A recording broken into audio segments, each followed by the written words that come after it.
Nature class 5 page number 25 पर 25 page पर चौथा लेसन है जिसका नाम है कम लेट अस प्ले गेम। आओ एक गेम खेलते हैं, एक खेल खेलते हैं, एक गेम खेलते हैं। इसमें देखो एक चित्र बना हुआ है और चित्र से सामने नज़र आ रहा है, इसमें लिखा है नाग पंचमी मेला, यानी नाग पंचमी का एक ये मेला लगा हुआ है, नाग पंचमी का मेला है। तो नाग पंचमी के मेले में हमें क्या क्या नज़र आ रहा है? हम लोग देख रहे हैं कि नाग पंचमी के मेले में हमको बहुत सारे लोग नज़र आ रहे हैं और गुब्बारे भी ऊपर सबसे ऊपर उड़ते हैं और दूर देख रहे हैं कि आसमान में एक आसमान वाला झूला है। अब इस आसमान वाले झूले में हम देख रहे हैं कि एक जहाँ पर कबड्डी हो रही सामने, वहाँ पर एक आदमी स्पीकर पर अनाउंस कर रहा है, बोल रहा है, कबड्डी के बारे में बता रहा है इसको, और लोग बैठे हुए पेड़ के किनारे बैठे हुए और दूसरे लोग कुछ बेच रहे हैं, कुछ लोग खरीद रहे हैं। इसी के बारे में हम लोग आगे अब पढ़ेंगे। Nitin and Gunjan are very happy. Nitin और गुंजन बहुत खुश हैं, हैप्पी हैं। हैप्पी माने होता है खुश, एंड माने होता और। नितिन एंड गुंजन, नितिन और गुंजन, आर माने होता है, वेरी माने बहुत, हैप्पी माने खुश। नितिन और गुंजन बहुत ज़्यादा खुश हैं। टुडे माने आज।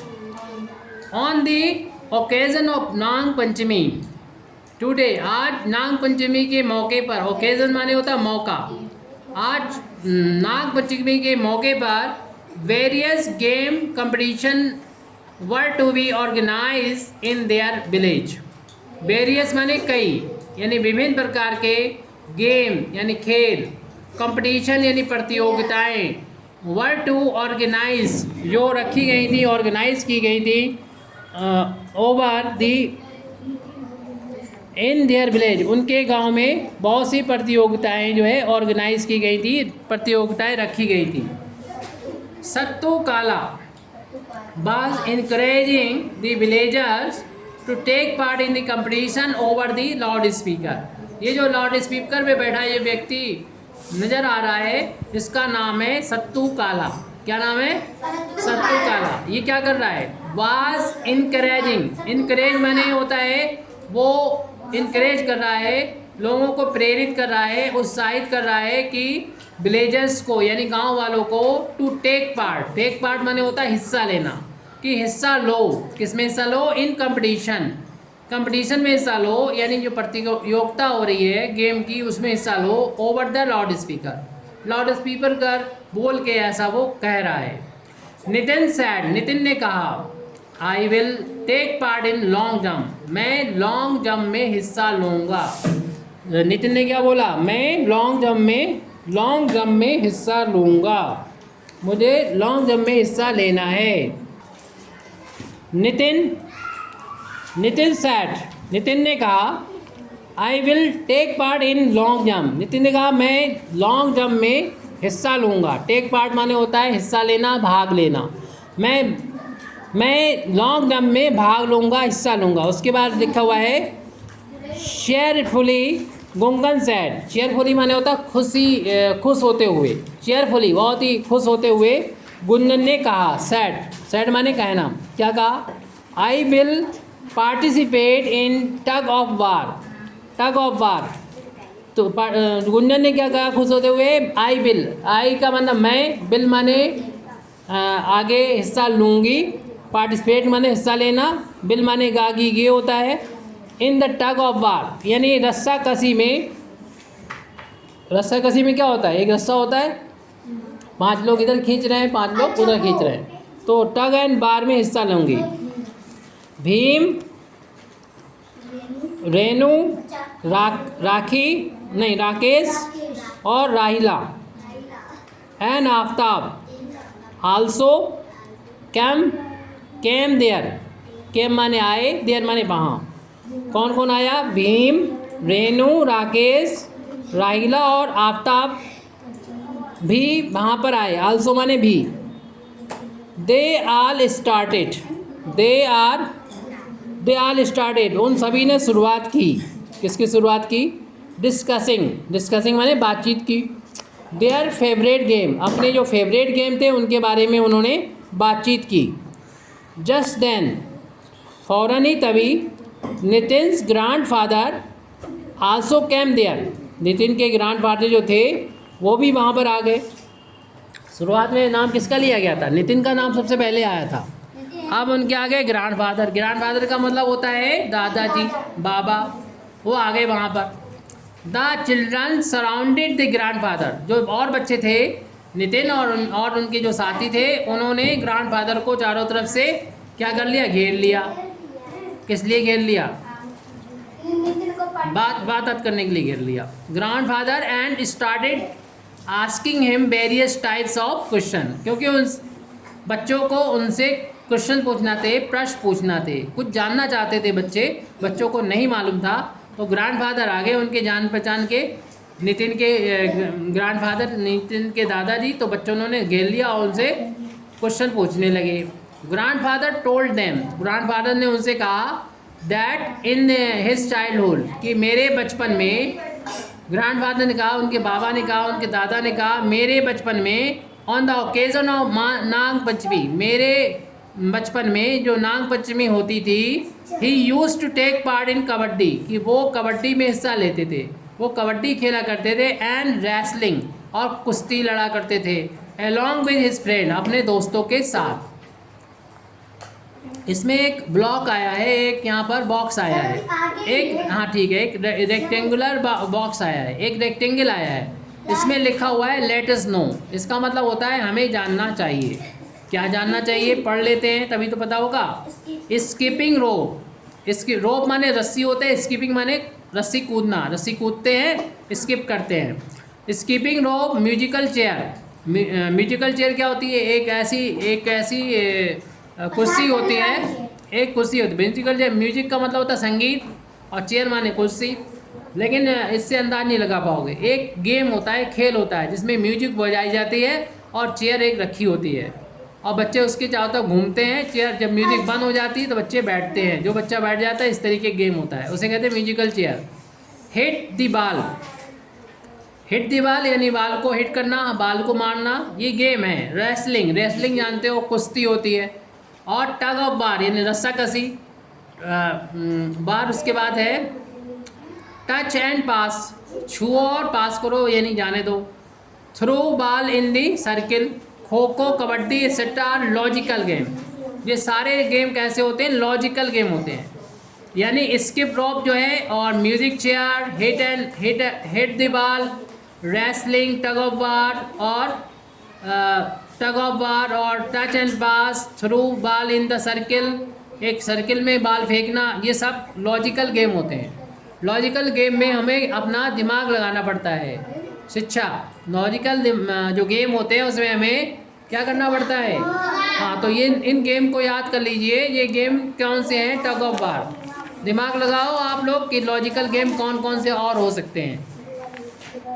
उसके बाद डिस्कस करने के लिए अगले पॉइंट आ चुके हैं। यहाँ पर डिस्कस लिखा हुआ है, और डिस्कस में यहाँ बहुत सारे पॉइंट दिए हुए हैं। नंबर 1 पॉइंट में दिया हुआ है what are the different game played in by the children, कि कौन से अलग अलग, डिफरेंट माने अलग, विभिन्न, game played by the children, बच्चे कौन से और गेम खेलते हैं। What are the different game played by the children, बच्चों ने और कौन कौन से गेम खेले। What are the different game played by the children, बच्चों ने और कौन कौन से गेम खेले थे। अगला पॉइंट है, तो आप लोग डिस्कस कर सकते हो कि बच्चों ने कौन कौन से गेम खेले थे, कहाँ पर? इस मेले में। Name some important games played in your village, आपके गांव में कौन कौन से गेम खेले जाते हैं, ये आप लोग। क्रिकेट, कबड्डी, छुपन छुपाई। और हाउ आर दे प्लेड, वो कैसे खेले जाते हैं सर, ये इसको डिस्कशन कर सकते हो। अभी हम लोग डिस्कशन करेंगे बाद में, पहले पढ़ लेते हैं चैप्टर, फिर हम लोग इस बात पर डिस्कशन करेंगे कि ये कौन कौन से विलेज में, गांव में अपने गेम खेले जाते हैं और उसे कैसे खेलते हैं। अगला पॉइंट है do elders also participate in any game. क्या जो बड़े हैं तुम्हारे वो भी इस गेम में हिस्सा लेते हैं? नेम देम, उनके नाम बताना है। कौन से ऐसे बड़े लोग हैं जो गेम खेलते भी हैं, कौन हिस्सा लेते हैं? क्रिकेट ही खेलते हैं। अगला पॉइंट डू योर मदर और सिस्टर आल्सो प्ले। क्या तुम्हारी माँ और बहनें भी इस खेलों को खेलती हैं? नहीं। क्यों लड़कियां नहीं खेलती हैं? यहाँ स्कूल की लड़कियां नहीं खेलती हैं? खेलती हैं। फिर क्यों कह रहे नहीं खेलती? गांव के बहुत से बच्चे खेलते हैं। माँ नहीं खेलती होंगी भले, लेकिन लड़कियां तो खेलती होंगी, जो किसी न किसी की लड़कों की बहनें होंगी। बीच गेम, अच्छा तुम गेम नहीं खेलती, वो नहीं खेलती हो, गिट्टी नहीं खेलती हो? मम्मी नहीं खेलती, हम लोग खेला। अरे मम्मी की बात नहीं करते, मम्मी तो हम पहले ही कह चुके हो सकता है नहीं खेलती होंगी, लेकिन वो छोटी थी तब खेलती होंगी। Which game do they play. कौन सा गेम वो खेलते हैं? And where do they play. And where do they play. Where do they play. और वो कहाँ जाते हैं खेलने के लिए? अब आगे चलते हैं हम लोग। हाँ, कुछ बच्चे लेटे हुए हैं, अपनी कॉपी पर, किताब पे उंगली रख लीजिए और ध्यान से पढ़िए। दिस इवेंट माने होता घटना, दिस माने ये घटना वाज वेरी इंपॉर्टेंट। ये घटना बहुत ज़्यादा इम्पोर्टेंट रखती है, बहुत ज़्यादा। यहाँ पर है, देखिए पेज नंबर 26 पे यहाँ पर है। डिस्कस के बाद ऊपर शुरुआत की है अभी। ये बच्चा कौन बोल रहा है?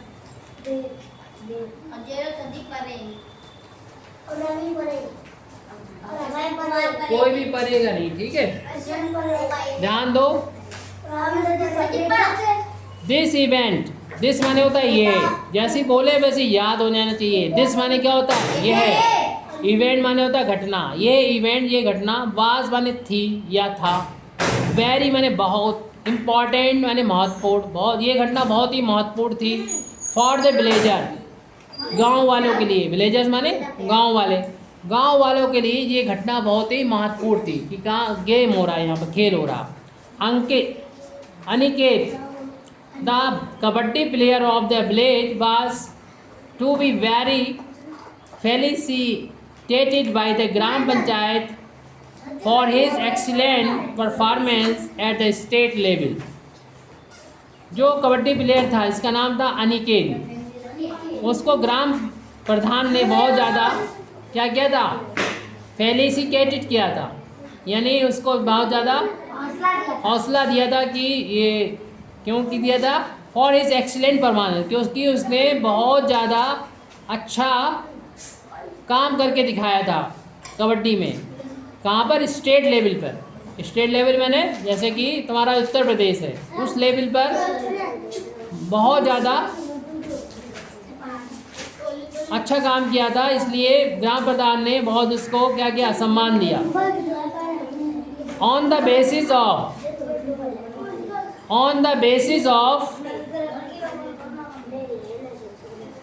हिज गुड परफॉर्मेंस, उसके अच्छे प्रदर्शन के लिए। On the basis of his good performance, उसके अच्छे काम की वजह से Aniket was also selected in the team of national level, यानी इंडिया लेवल पर, नेशनल लेवल पर टीम में उसको चुन लिया गया। It was a matter of great pride, ये जो बात थी, मैटर था, ग्रेट प्राइड, बहुत ज़्यादा प्राइड का था, बहुत ज़्यादा गर्व का ये समय था। फॉर द विलेजर, गांव वालों के लिए। ऑन दिस ओकेज़न, इस मौके पर, the people of nearby village had also gathered there, और जो आसपास के गांव के जो लोग थे, इस विलेज के पास के जो लोग थे वो भी गैदर्ड हुए। गैदर्ड माने होता है इकट्ठा होना।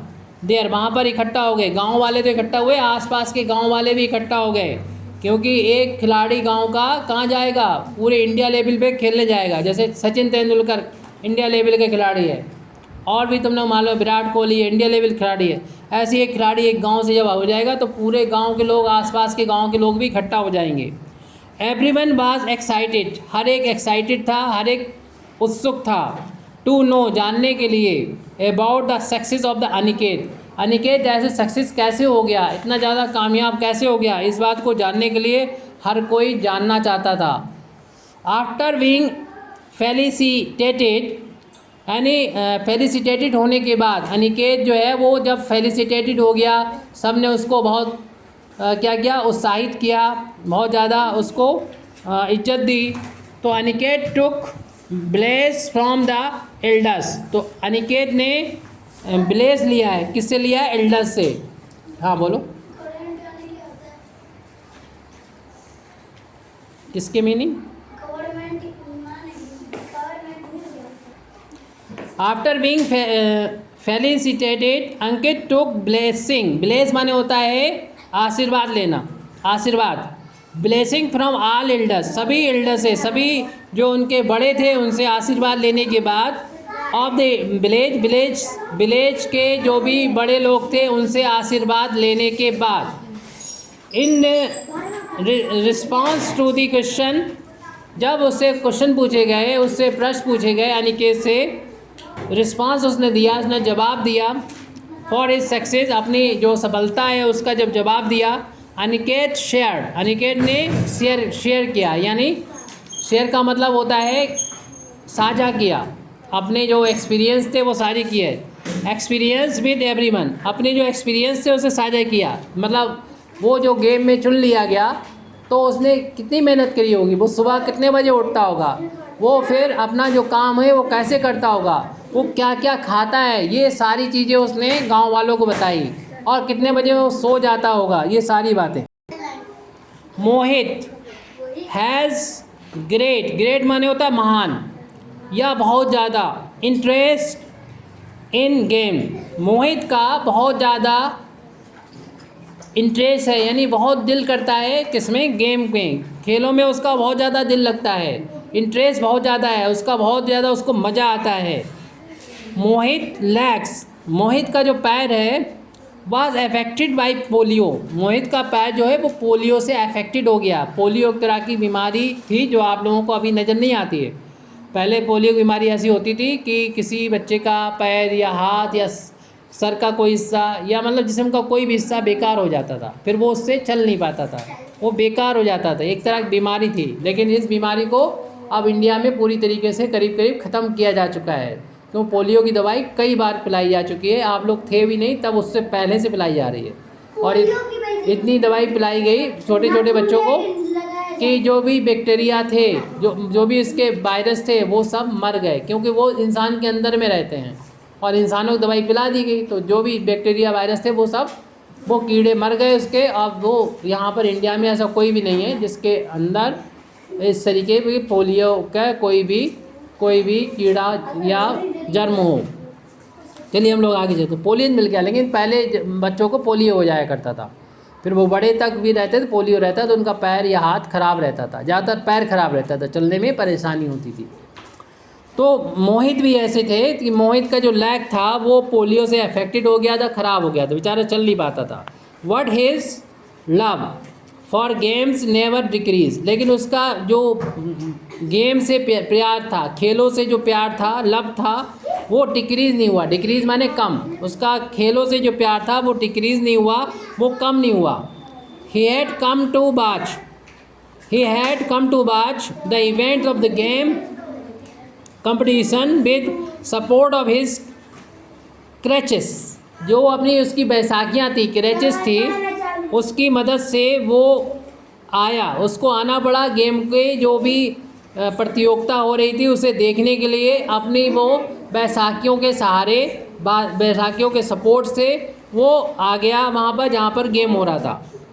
लिसनिंग टू अंकित्स एक्सपीरियंस, यानी अंकित के जो एक्सपीरियंस हैं, अंकित के जो अनुभव हैं उनको सुनते हुए, मोहित आई वर फिल्ड विद टीयर्स, मोहित की जो आंखें थी वो आंसुओं से भर गईं, मोहित की जो आंखें थी वो आंसुओं से भर दी, क्योंकि मोहित को उससे खेलों से ज़्यादा लगाव था। तो मोहित अनिकेत की बातों को बहुत गौर से सुन रहा था, और सुनते सुनते उसकी आंखें जो थी वो आंसुओं से भर गईं।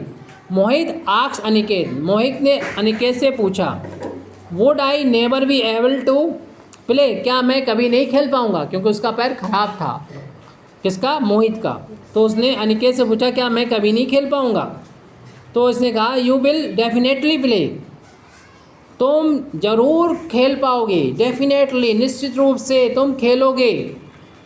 एवरीथिंग इज़ पॉसिबल, हर एक चीज़ क्या है? हर एक चीज़ पॉसिबल है, हर एक चीज़ की जा सकती है विद स्ट्रॉन्ग विल पावर, लेकिन इसके लिए इच्छा शक्ति, विल पावर होना चाहिए, एक शक्ति होना चाहिए। जैसे डॉक्टर बनना है तो डॉक्टर तुम लोग बन सकते हो, तुम लोग इंजीनियर बन सकते हो, तुम लोग टीचर बन सकते हो, तुम लोग प्रधानमंत्री तो नहीं कहेंगे, लेकिन जो भी अपने करने को होता है वो तुम कर सकते हो। अगर तुमने ठान लिया है तो तुम लोग वो कर सकते हो, कोई भी नौकरी पा सकते हो। डीएम बनना है तुम लोग बन सकते हो, बस क्या होना चाहिए? विल पावर होना चाहिए, इच्छा शक्ति होना चाहिए।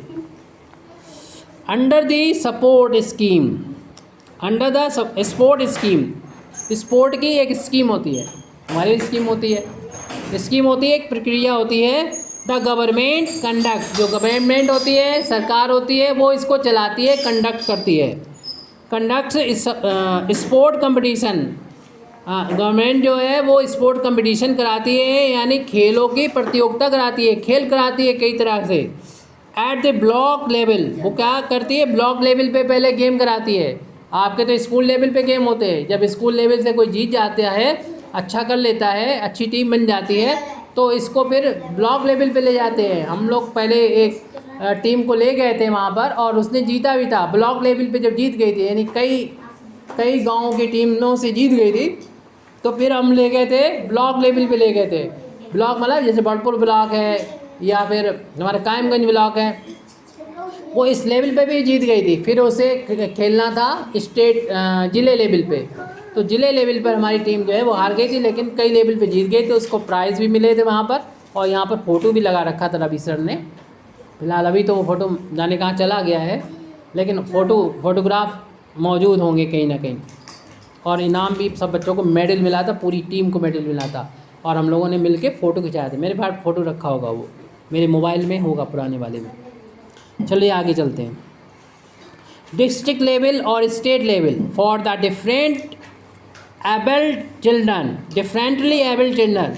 डिफरेंटली एबल्ड चिल्ड्रन मतलब ऐसे बच्चे जो जिनका जैसे पैर खराब हो जाए या हाथ खराब हो जाए, या इनकी आंखें नहीं है, किसी का कुछ नहीं है, तो ऐसे बच्चों को बोलते हैं डिफरेंट लेवल चिल्ड्रन, यानी वो बच्चे कुछ और अच्छा कर सकते हैं, एलॉन्ग विथ, साथ में, अदर चिल्ड्रन, दूसरों बच्चों के साथ। Children selected for the excellent performance, बच्चे जो है वो चुने जाते हैं excellent performance, get an opportunity to participate at national level and international level. तो जो बच्चे ब्लॉक लेवल पे जीत जाते हैं उनको जिला लेवल खिलाया जाता है, जो जिला लेवल जीत जाते हैं उनको स्टेट लेवल पे खिलाया जाता है, जो स्टेट लेवल पे जीत जाते हैं उनको फिर पूरे इंडिया के लेवल पे खिलाया जाता है। तो और फिर जो इंडिया लेवल पे जीत जाते हैं, जो बच्चे अच्छा करते हैं, फिर उनको पूरे इंटरनेशनल लेवल, अंतर्राष्ट्रीय लेवल पर पूरी दुनिया के दूसरे देशों के खिलाड़ियों से उससे गेम कराया जाता है। Aniket inform this keeping his hand on the Mohit shoulder. Aniket Aniket ने बताया मोहित को, और उसके कंधे पर हाथ रखा, ये बताते हुए उसके कंधे पे हाथ रखा, क्योंकि मोहित जो है बहुत ज़्यादा उदास था। तो यहाँ पर बहुत से ऊपर यहाँ पर बहुत से खिलाड़ी हैं, ये आप काफ़ी देख रहे हो, बहुत से यहाँ पर खिलाड़ी दे रखे हैं, और उनमें सबसे ऊपर लिखा हुआ है मेजर ध्यानचंद। तो मेजर ध्यानचंद जो थे वो फार्मर हॉकी के कैप्टन थे, यानी पहले के क्रिकेट के कप्तान थे। इन हिज हॉकी के कैप्टन थे, और इन हिज लीडरशिप, उनकी लीडरशिप में, उनकी कप्तानी में, the Indian team one gold medal in Olympic. Olympic बहुत बड़ा एक प्रतियोगिता होती है, उसमें इंडिया ने इनकी कप्तानी में, मेजर ध्यानचंद की कप्तानी में गोल्ड कप जीता था, ये इसमें बताया गया है। इसके बाद यहाँ पर लिखा पीवी संधू, इनके नाम याद कर लिए, आपका असेंबली में भी ये पूछेंगे हम कि मेजर ध्यानचंद किस खेल से संबंधित है। हाँ, तो ऐसे याद कर लो। या ये पूछेंगे कि सबसे पहले इंडिया जो टीम जीती थी ओलंपिक में हॉकी में, तो किसकी लीडरशिप में जीती थी, तो याद रखो कि मेजर ध्यानचंद। तो ये बच्चे ध्यान नहीं दे रहे दोनों। सब पीवी सिंधु, तो ये बच्चे नहीं थे अभी। पीवी सिंधु, पीवी सिंधु कौन है? ये लिखा है बैडमिंटन प्लेयर हैं ये, silver medal winner in the Rio Olympic. तो इन्होंने पीवी सिंधु इन्होंने रियो ओलंपिक में सिल्वर का मेडल जीता था, ओलंपिक में सिल्वर का मेडल जीता था। ये ओलंपिक रियो में हुए थे, ठीक है। बैडमिंटन तो मैं भी खेली। सुशील कुमार रेसलर हैं ये कुश्ती खेलते थे, इंडियन रेसलिंग में इनका स्थान है। फिर इसके बाद है मिथाली राज, ये कैप्टन वुमेन्स क्रिकेट की first Indian women player to make double century in the test match. और इन्होंने सबसे पहले, ये पहली इंडिया की महिला खिलाड़ी हैं जिन्होंने डबल सेंचुरी बनाई है। डबल सेंचुरी मतलब 200 रन बनाए हैं क्रिकेट में। अजय ठाकुर, ये कौन है भाई, इनको भी देख लेते हैं। ये farmer captain of Indian kabaddi team, kabaddi team के ये कैप्टन थे पहले के। The captain who made India the champion in the kabaddi world cup, kabaddi के वर्ल्ड कप में ये चैम्पियन बने थे। यानी इनके कैप्टनशिप में इंडिया ने क्या किया था, कबड्डी में वर्ल्ड कप जीता था। और फिर इसके बाद क्या है, एट प्रेजेंट अभी वर्तमान में Deepak Niwas Hooda is the captain of Indian kabaddi team. India की कबड्डी टीम में दीपक निवास हुड्डा जो है अभी के इसमें है। अब है Nasreen Sheikh, captain national kho kho team की, ये क्या है, कैप्टन है। अब हम लोग यहाँ पर इसमें और जाने, यहाँ पर देखो यहाँ लिखा है, जिनको पास किताब नहीं है वो सिर्फ सुनेंगे। लेट अस नो, हमें ये भी जानना चाहिए। नो माने होता है जानना। Hockey, football, cricket, badminton, judo, gymnastic, athletes, race, kabaddi, wrestling, polo, kho kho और नेशनल लेवल गेम। ये कौन से हैं, नेशनल लेवल के गेम हैं। नेशनल लेवल के गेम कौन कौन से हैं आप लोग, चलो तुम बैठ जाओ। नेशनल लेवल के गेम कौन कौन से हैं, सारे लोग नहीं लेटे, तुम लेट जाओ। क्रिकेट, हॉकी, हाँ, तो अभी हमने नाम लिया है hockey, football, cricket, badminton, judo, gymnastic, athletes, athlete में रेस भी आ जाती है, कबड्डी, रेसलिंग, पोल,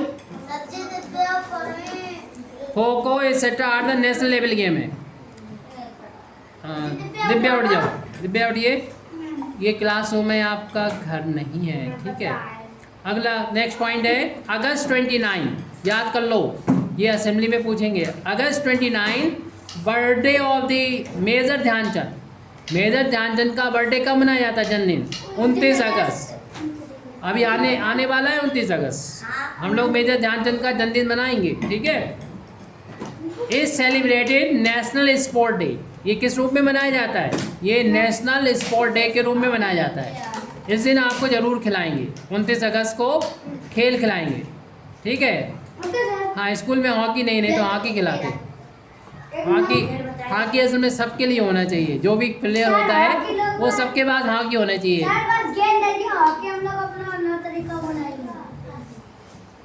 चलो आगे चलते हैं। Hockey is our national game, hockey India का नेशनल गेम है। ये भी पूछा जाएगा कि इंडिया का नेशनल गेम क्या है, हॉकी, याद रखिएगा।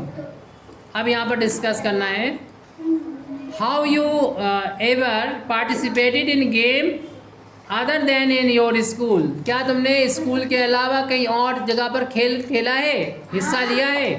Tell the name of the game, तो उस गेम का नाम बताइए। How was your performance in the game, और तुम्हारे उस गेम में क्या परफॉर्मेंस रही है। अगला पॉइंट है, ये आपने बात करेंगे हम लोग बाद में। अगला पॉइंट है, which of your favourite game among the game played at national level and why. कौन सा तुम्हारा फेवरेट गेम है, पसंदीदा गेम है जो नेशनल लेवल का है। नेशनल लेवल के गेम को ऊपर हम बता चुके हैं, और क्यों पसंद है वो आपको। मेरा तो वो पहले फुटबॉल वाला नहीं होता है। आपको फुटबॉल पसंद है, वैसे हाथों से मारते बीच में जाली लगी होती नहीं वो अलग, वो फुटबॉल नहीं कहलाएगा। ये फुटबॉल का तो बस ज़मीन पे ही खेला जाता है। सर कबड्डी, चलो जी कबड्डी ये जोरम लोग के काम है बंद कर दो, सर बंद करना। सती चलो बहुत रही है। चलिए आगे चलते हैं थोड़ा। चलो पेज नंबर 27 पे देखिए। Nothing is impossible, nothing is impossible यानी कुछ भी असंभव नहीं है। नथिंग इज इम्पॉसिबल, कुछ भी असंभव नहीं है। द फिजिकली डिसेबल्ड प्लेयर्स, जो प्लेयर ऐसे हैं जो डिसेबल हैं, यानी किसी का पैर नहीं है, किसी का हाथ नहीं है, ऐसे प्लेयर परफॉर्म्स डिस्प्ले क्या है, the physical displayed player from the all over the world participate in para Olympic game. जिनके हाथ पैर में कोई प्रॉब्लम है, दिक्कत है, तो उनके लिए अलग से एक ओलंपिक कराया जाता है जिसे कहते हैं पैरा ओलंपिक। तो उसमें दूसरे पैरा ओलंपिक खेलते हैं। नथिंग इज़ इम्पॉसिबल, नथिंग माने कुछ भी नहीं, इम्पॉसिबल माने असंभव, कुछ भी असंभव नहीं है, यानी हर कुछ हो सकता है। तो ये भी हम लोग पढ़ रहे थे। फिजिकली डिसेबल्ड यानी जो फिजिकली डिसेबल्ड प्लेयर हैं, ऐसे प्लेयर हैं जो कि जिनको पैर में कोई दिक्कत है या हाथ में कोई दिक्कत है, ये डिसेबल हैं। अगर फिजिकल डिसेबल हैं ये, तो उनके लिए पूरे वर्ल्ड में पार्टिसिपेट करने के लिए पैरा ओलंपिक गेम होते हैं, यानी उनको अलग से ओलंपिक में गेम होते हैं जिसे पैरा ओलंपिक बोलते हैं। उसमें इसी तरीके के जो लोग होते हैं जिसके पैर में दिक्कत है, जिसके हाथ में दिक्कत है, जो किसी ना किसी तरीके से फिजिकली डिसेबल है, यानी विकलांग जो भी है, या कहना चाहिए दिव्यांग जो है, उनको उनके लिए अलग से गेम होता है ओलंपिक में। The spirit and the effort of these players to win leave their physical weakness behind. तो जो बिहाइंड माने होता है पीछे, वीकनेस जो होता है कमजोरी होता है। वीकनेस माने कमजोरी, फिजिकल वीकनेस मतलब जो जिस्मानी कमजोरी होती है, शारीरिक कमजोरी होती है, वो पीछे छूट जाती है। जब हम देखते हैं ये इन खिलाड़ियों के जो एफर्ट देते हैं, प्रयास देखते हैं, ये इन खिलाड़ियों के एफर्ट देखते हैं, प्रयास देखते हैं इनके खेलने के, तो इनकी जो शारीरिक कमियां होती हैं, शारीरिक जो वीकनेस होती है, कमजोरी होती है, वो पीछे छूट जाती है। यानी दिखाई नहीं पड़ती है कि ये लोग किसी भी तरीके से आम इंसान से ये पीछे है। जीतने की जिनकी इच्छा होती है वो इतना अच्छा परफॉर्मेंस देते हैं, इतना अच्छा खेलते हैं कि कोई नहीं कह सकता कि इनमें किसी तरीके से कोई विकलांगता है। पेज पलट लीजिए। अवर प्राइड हमारा गर्व का मतलब जैसे घमंड टाइप का होता है। लेकिन घमंड अगर बोलेंगे तो बुरा माना जाता है। कोई इंसान अगर घमंडी है तो बुरा, जैसे नहीं फ़ख्र करते हैं हम किसी बात पे हमें गर्व है कि हमारे गांव में किसी ने जो है बहुत अच्छा काम कर दिया। कोई इनके गांव का क्या हुआ, इनके गांव का तो नेशनल लेवल पे आ गया। तो ऐसे अब हम लोग आगे चल के पढ़ते हैं क्या किस बात पे ये गर्व करने की बात कर रहे हैं। Anshika, in spite of being paralysed, in spite of यानी इसके होते हुए भी, पैरालाइज होते हुए भी मतलब ऐसा हो सकता है किसी इंसान का कोई भी हिस्सा काम करना जब बंद कर देता है तो उसे कहते हैं पैरालाइज हो गया। वो उसका एक हाथ काम करना बंद कर दिया तो क्या हो गया, पैरालाइज्ड हो गया। तो पैरालाइज होने के बावजूद in the lower part of the body, नीचे के हिस्से अगर किसी के बंद हो गए हैं तो उसे क्या बोलेंगे, lower part of the body कैसे होगी, इसकी पैरालाइज हो गई है। तो किसकी हुई है, इसका नाम बता दिया है, दीपा मलिक। दीपा मलिक एक लेडी हैं, वो उनके नीचे का हिस्सा जो था वो पैरालाइज हो गया, यानी काम नहीं कर रहा, वो चल फिर नहीं सकती, उनके पैर काम नहीं करते हैं, वो बिल्कुल नहीं चल सकती, उनका पैर नहीं चलता है क्योंकि नीचे के हिस्से काम ही नहीं करता है, उठता ही नहीं है। हम लोग हाथ आराम से उठा लेते हैं, पैर उठा के चल सकते हैं, लेकिन जब पैरालाइज इंसान होता है तो वो हाथ पैरों को हिला नहीं सकता। तो दीपा मलिक उनमें से एक थी। Become the first Indian women, वो इंडिया की पहली वूमेन बनी। कौन? दीपा मलिक। दीपा मलिक कौन थी? इंडिया की पहली ऐसी वूमेन थी, प्लेयर थी to win the silver medal. उन्होंने चांदी का पदक जीता। कहाँ जीता भाई? इन द शॉर्ट पुट में, यानी जो भाला फेंक होता है या फिर चक्का फेंक होता है उसमें जीता, शॉर्ट पुट में जीता। एंड कैनन माने भाला होता है, और शॉर्ट पुट का मतलब होता है जो चक्का फेंक होता है। एक गोला फेंक होता है, चक्का फेंक होता है। चक्का इस तरीके से तुम लोग भी खेलते हो, लेकिन आपका चक्का अलग टाइप का होता है, उनका लोहे का बना होता है। इनका तो हम लोग खेलते प्लास्टिक का होता है, ऐसे करके ऐसे करते।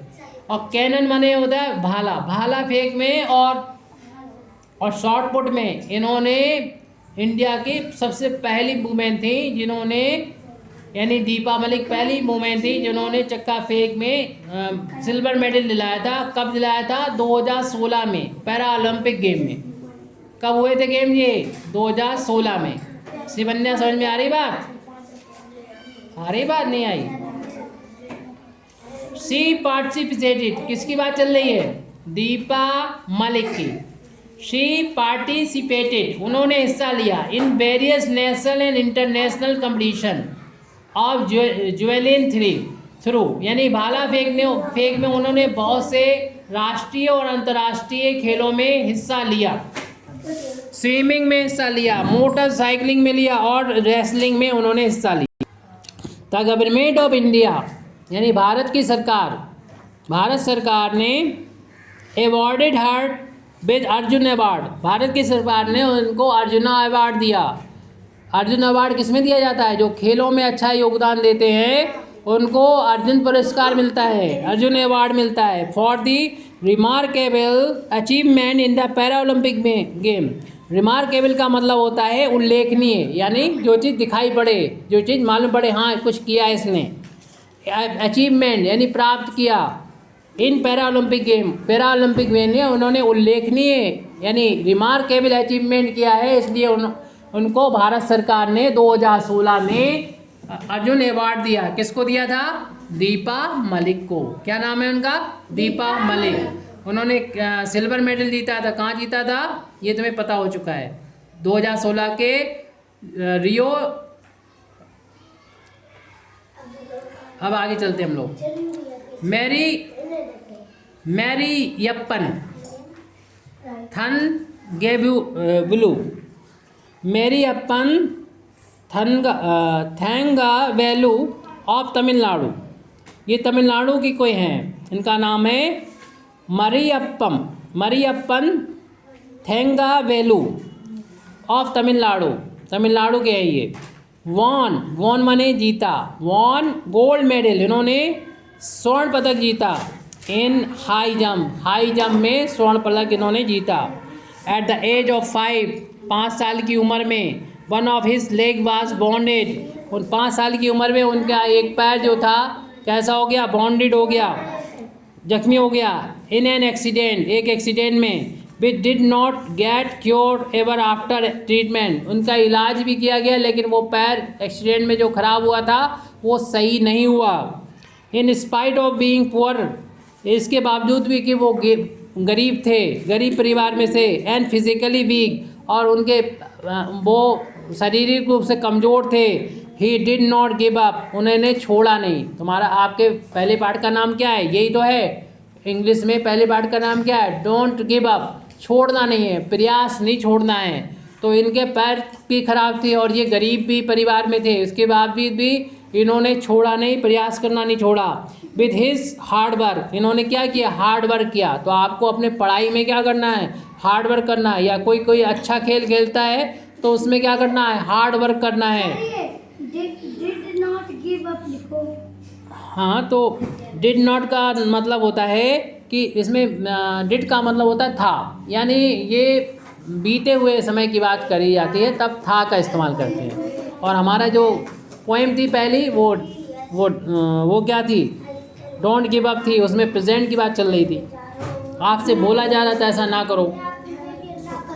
अब आगे चलते हैं। विद हिज हार्ड वर्क, उसके अपने कठिन परिश्रम की वजह से, एंड डिवोशन, और उसकी लगन की वजह से, ही अचीव गोल्ड मेडल, उन्होंने एक स्वर्ण पदक जीता, सोने का पदक जीता। ड्यू टू सच पीपल, ऐसे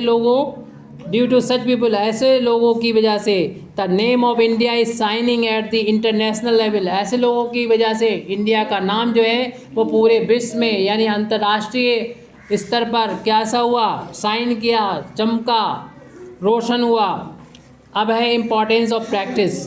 प्रैक्टिस की बहुत महत्व है, अभ्यास बहुत ज़रूरी है। चाहे आप खेलोगे या पढ़ोगे, अभ्यास बहुत ज़रूरी है। आपको अभी सवाल बताए गणित के, तो आपको खुद से करना है, खुद से करके देखना है, तभी आप क्या कर पाओगे, अच्छा काम कर पाओगे। इन स्पोर्ट, खेल में, physical health and practice have importance place, यानी खेलों में जो फिजिकल हेल्थ होती है यानी शरीर की जो स्वास्थ्य होता है, और जो प्रैक्टिस होती है यानी जो आप क्या करते हो, अभ्यास करते हो, ये बहुत इम्पॉर्टेंस प्लेस रखती है, बहुत महत्वपूर्ण जगह रखती है। रेगुलर प्रैक्टिस ऑफ स्पोर्ट्स, जो खेल की हम रेगुलर प्रैक्टिस करते हैं, अगर increase our mental and physical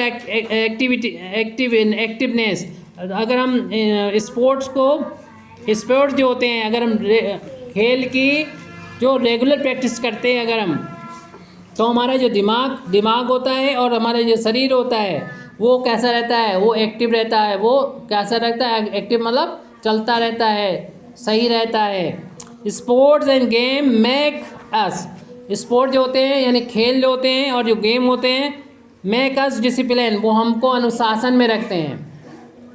अगर कोई खेलेगा तो वो नियम से खेलता है, और जो नियम से खेलेगा, काम करेगा, वो फिर अनुशासन में रहेगा। पेशेंस रहता है उसमें, यानी कभी जीतना भी होता है, कभी हारना भी होता है। अगर हार जाएं तो ऐसा नहीं कि गुस्सा हो जाएं, तो खेलते हैं तो कभी जीतते भी हैं, कभी हारते भी हैं। पंक्चुअल एंड हम्बल, इससे हमें क्या बोलते हैं, हम्बल, नम्र भी बनते हैं। नम्र का मतलब जो होता है, विनम्र बनते हैं, यानी किसी से अच्छी तरीके से बात करते हैं, ऐसे नहीं लड़ते हुए बात करते हैं। Practice of game boost our self confidence, जो प्रैक्टिस होती है वो हमारे जो गेम होता है उसको बूस्ट कर देती है। अवर सेल्फ कॉन्फिडेंस, वो practice of game boost our self confidence, self confidence मतलब हमारा जो आत्मविश्वास है उसको बढ़ा देती हैं। गेम की अगर प्रैक्टिस कर रहे हैं तो उससे हमें क्या बढ़ेगा, हमारा आत्मविश्वास बढ़ेगा। अगर हम कोई गेम खेलते हैं तो उसकी हमें प्रैक्टिस करना चाहिए, इससे हमें आत्मविश्वास बढ़ता है, अपने ऊपर भरोसा बढ़ता है। ड्यू टू विच, इसकी वजह से, वी कैन लर्न, हम सीख सकते हैं। द स्किल सीख सकते हैं, तरह तरह के काम सीख सकते हैं। And minute details of the games quickly, और माइन्यूट छोटी छोटी जो बातें होती हैं गेम की, उसको भी बहुत आसानी से जल्दी से सीख लेते हैं। वी कैन अचीव, हम अचीव कर सकते हैं, प्राप्त कर सकते हैं। सक्सेस माने कामयाबी, कामयाब होना, सफल होना, हम सफल हो सकते हैं। At the state and national level, state level पर जैसे कि उत्तर प्रदेश लेवल पर, और नेशनल लेवल का मतलब है कि पूरे इंडिया लेवल पर। By the regular practice and skill, जो हम रेगुलर प्रैक्टिस करेंगे, बार बार करेंगे काम को, और स्किल प्रैक्टिस करेंगे और स्किल कोई सीखेंगे, कोई हम लोग कुशलता किसी बात में लेंगे। So we should practice our favourite game daily, इसलिए हमें अपने जो फेवरेट गेम है, जो हमारा जो गेम हमें पसंद है, उस गेम को हमें खेलते रहना चाहिए, रोज़ इसकी प्रैक्टिस करना चाहिए, रोज़ खेलना चाहिए। Game make us feel happy, games make us, game make माने बनाना होता है, अस माने हमको, फील माने खुश, हैप्पी फील माने महसूस कराता है, फील और हैप्पी, हमें खेल अच्छा महसूस कराता है। अगर हम खेलेंगे तो हमें अच्छा महसूस होगा। तो यहाँ पर लिखे हुए सम आवर ट्रेडिशनल गेम, कुछ हमारे परंपरागत जो है वो गेम हैं, जो हमारे मतलब बड़ों ने खेले हैं, वो हम भी खेलते हैं। जैसे यहाँ पर कबड्डी लिखा हुआ है, स्पिनिंग ऑफ टॉप यानी लट्टू घुमाते हैं, वो है। इसमें 7 स्टोन, जो हम लोग ईंटें रख लेते हैं और बॉल से उसको मारते हैं, निशाना लगाते हैं। और फिर है टी पैड, जी क्या होता है टी पैड? नहीं, टीपो होता है गेम जो गुट्टी रख के मारते हैं। अच्छा ठीक है, अब हम लोग आगे चलते हैं, थोड़ा सा रह गया है उसको और पढ़ लें। अब गुल्ली डंडा। अब आखिरी पेज 29 पे देखिए, सिंस एंसेंट टाइम, एंसेंट माने होता है प्राचीन, यानी पुराने टाइम में, time form of sport have undergone some important change. Since ancient time, पुराने टाइम से, form of sport have undergo some important change, खेलों का जो रूप है वो बदलता जाता है। खेल जो होते हैं वो बदलते जाते हैं, खेल जो होते हैं वो चेंज होते रहते हैं, उनमें बदलाव होता रहता है। पहले जो खेल खेले जाते हैं वो अब नहीं खेले जाते, उसमें कुछ बदलाव हो गया है। There have been many change, बहुत सारे बदलाव किए जा चुके हैं। In the those with which the game are played, जो गेम खेले जाते थे पहले उसमें बहुत सा बदलाव किया जा चुका है। देयर प्लेस, उनकी जगह बदल गई है, ड्रेस बदल गया है, रूल बदल गए हैं, उनके रूल भी बदल गए हैं। अकॉर्डिंग टू द कन्वीनियंस, आसानी के लिए, अकॉर्डिंग टू, मतलब जिसमें आसानी होती है वो हम उस तरीके से अपने उसके गेम के नियम बदल लेते हैं। ईयरलियर, शुरुआत में क्या हुआ था, people use to carve dry branches, इसको dry branches and wood of tree themselves to make them suitable for the playing। तो पहले तो लोग जो होते थे ब्रांच ले लेते थे, लकड़ी ले लेते थे, उससे खेला करते थे। Now same sport equipped are made in factories, लेकिन आजकल जो है, पहले लोग अपने पेड़ों से जंगाल तोड़ लेते थे, उसी से कृष्ण कुमार खेलने लगते थे, क्या हॉकी खेलने लगे या गिल्ली डंडा खेलने लगे, लकड़ी तोड़ ली। लेकिन आजकल ये जो हमारे खेलने की जो चीज़ें हैं वो फैक्ट्री में बनती हैं। Now the same sport is क्यूड are made in factories which are comfortable to use, और इसको हम आसानी से यूज़ करते हैं। आपके कैरम बोर्ड रखे हुए हैं, सब अब फैक्ट्री बन रहे थे, पहले तो इंसान अपने आप बना लिया करता था घर में। And very attractive to us, और ये हम लोगों को देखने में भी बहुत अच्छे लगते हैं। जो बल्ला बन के आता है, जो हॉकी बन के आती है, जो गेंद बन के आती है, पहले तो ऐसे गुल्ला बना लेते थे और खेलते थे। तो आजकल क्या है, ये फैक्ट्री में बनते हैं और बहुत देखने में अच्छे भी लगते हैं।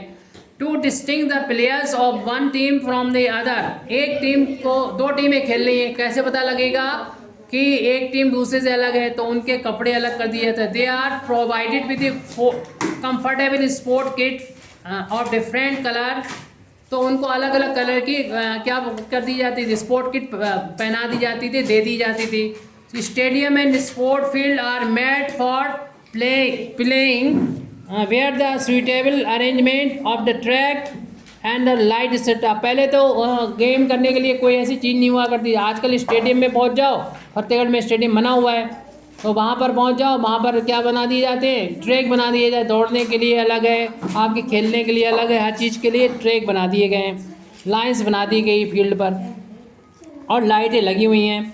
And played are the provided and players are provided with ideal courts, और उनको जैसे कुछ कोर्ट्स की ज़रूरत होती है, जैसे बैडमिंटन को खेलना है तो उनको कोर्ट्स की ज़रूरत है। फिक्स प्लेस फॉर प्ले, यानी कोर्ट्स का मतलब होता है ऐसी जगह खेलने के लिए कोई ख़ास जगह होती है, उसे बोलते हैं। Inside the stadium a large number of people can sit together to enjoy the sport. और कुछ लोग जो खेलते नहीं हैं वो सिर्फ देखना चाहते हैं, तो उनके लिए भी बैठने के स्टेडियम में एक जगह होती है, वहाँ पर वो लोग आके बैठ सकते हैं।